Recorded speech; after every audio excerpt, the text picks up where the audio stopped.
everyone, I'm Habiba. Welcome back to my channel. For those of you who are new here, thanks for stopping by. Thanks for joining us. I'm an author and I make YouTube videos from time to time. So I'm very happy to see you on my channel. So today's video is about 3 things you can do if you love reading, but you don't always have the time.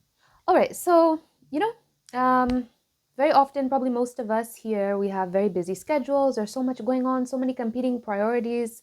And sometimes reading may seem difficult to do, may seem hard to squeeze in time to read if you're doing it for leisure, for pleasure. You know, if you have to do it for work or school, that's different. But now reading for pleasure, it can sometimes be difficult to work that time into your schedule. But you can work it in depending on how you think about it. So tip number 1 is to read in the morning. Carve out 10 minutes in the morning, just 10 minutes, carve out small chunks of time, because probably in the morning you don't have an hour to dedicate to reading. You just don't have the luxury of doing that, right? So carve out 10 minutes when you get up in the morning. Try to carve out just 10 minutes of time. And then again, tip number 2, 10 minutes in the evening, at night. Something very important here. Don't read when you're tired. Some people do this. I'm guilty of this myself. Sometimes we read when we're tired, but it's not really effective. We don't get anything out of it. And then sometimes what happens is we find our eyes are just sort of glazing over the text.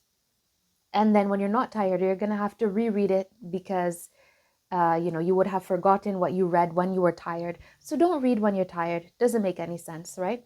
So do read. Now, the 10 minutes in the evening, do it when you're done doing the chores. If you have evening chores or you have to prepare dinner, whatever it is, and then clean up after dinner, do it after all of your evening tasks. Because if you do it before, then you'll have all those chores on your mind and you won't really enjoy the reading. So do read in the evening after you've done all the chores, but now do it before watching TV. If you watch TV in the evening, if you watch certain programs or movies or whatever it is, some people like to, watch TV or scroll through their phone at night before they go to bed. But read before doing all of that, because what you'll find is if you try to read after doing all of that, you just won't have the same focus. Your attention span won't be the same. So another 10 minutes in the evening, that's tip number 2.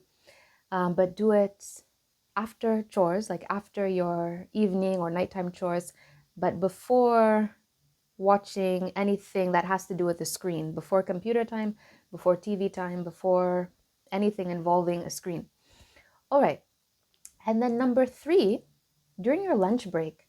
So if you're working or if you're studying, perhaps you get a 1-hour lunch break in the afternoon. So carve out another 10 minutes during your lunch break. If on your lunch break, maybe friends, colleagues come around and say, let's eat lunch together, or yeah, you can do that. But maybe sometimes you want to read, so you can just find an area that's sort of away from people where it's just you.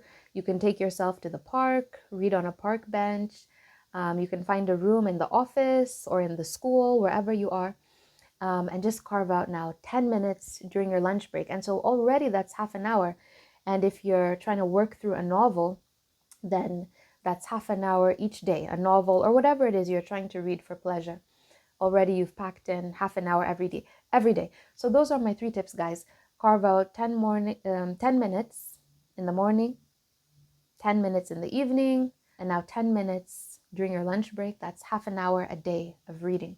Yeah, and so, yeah, if you love reading, do that. And now for those of you who are trying to get into reading, because I appreciate that a lot of people don't read. I hear that from a lot of people. They don't read, they don't like reading, which is quite unfortunate because there are so many benefits to reading. It improves your listening skills. You won't be so quick to react to certain things. So there's so many benefits to reading for pleasure. Yeah, you'll improve your listening skills. You'll improve your writing skills by reading. Reading can also make you more patient, in how you deal with people, how you go through the world. More patient, more considerate, more reflective. There are a lot of emotional skills and social skills to be gained from reading. It'll also improve your emotional intelligence by a lot. All right. So thanks everyone for watching this video. Stay tuned for my next video. If you like this, like it, hit the like button, subscribe, and leave some comments in the chat. And for those of you who are gonna do this, keep me posted. Let me know how it goes. Thanks for watching. Bye. So if you've liked this video, make sure to subscribe to my channel, buy my book, and check out my website for more interesting content and free downloads.